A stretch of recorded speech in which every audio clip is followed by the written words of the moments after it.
аласыздар кез келген жеріне. Мен Дәулет Сағайолда Қаһарманұлының атынан кірдім. Егер дұрыс кірілген болса, астында егер шығып тұрады данныйлар, көрдіңіздер. Енді бұл жерде міне тапсырмалар тізбегі тұрады бізге, сосын астында журналдар. Не болмаса оның мына үйге батырмасы бар. Бұл осы басты бет. Мынау жерде журнал мен тапсырмаларды жеке-жеке көруге болады. Мысалға тапсырманы орындап жатырмыз. Енді бір тапсырманы ашып жауап жіберуді көрсетейін.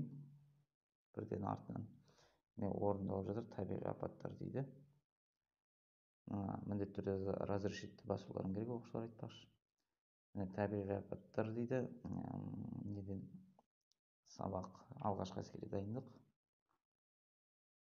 Үй тапсырмасы дейді. Неге ашып қарап оқып болғаннан кейін мұғалім жіберген тапсырмаға астында тексеруге жіберу деген батырма бар. Тексеруге жіберуге кіріп белгілі бір мәтінді жазасыздар. Білмеймін, енді өздеріңіз қалай. Мен мысалы тапсырманы орындадым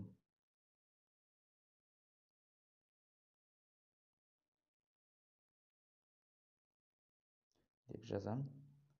Және одан кейін мына тексеруге жіберу кнопкасының сол жағында скрепканың суреті тұр. Соған басып суреттерді таңдайсыздар.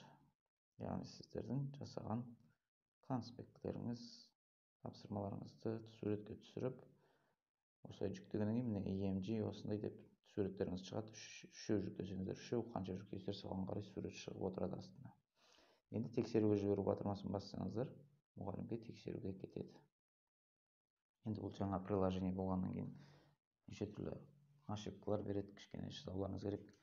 Кейбір мәтіндер, мысалы приложениеде мұғалім жіберген тапсырмасы ашылмай жатса, біздің tkpint.platons.kz сайтқа кіріп, сол жерден ашып, логин пароль сайт арқылы жұмыс жасаңдар, егер приложение көрмей жатса. Ал назарларыңызға рахмет, сау болыңыздар.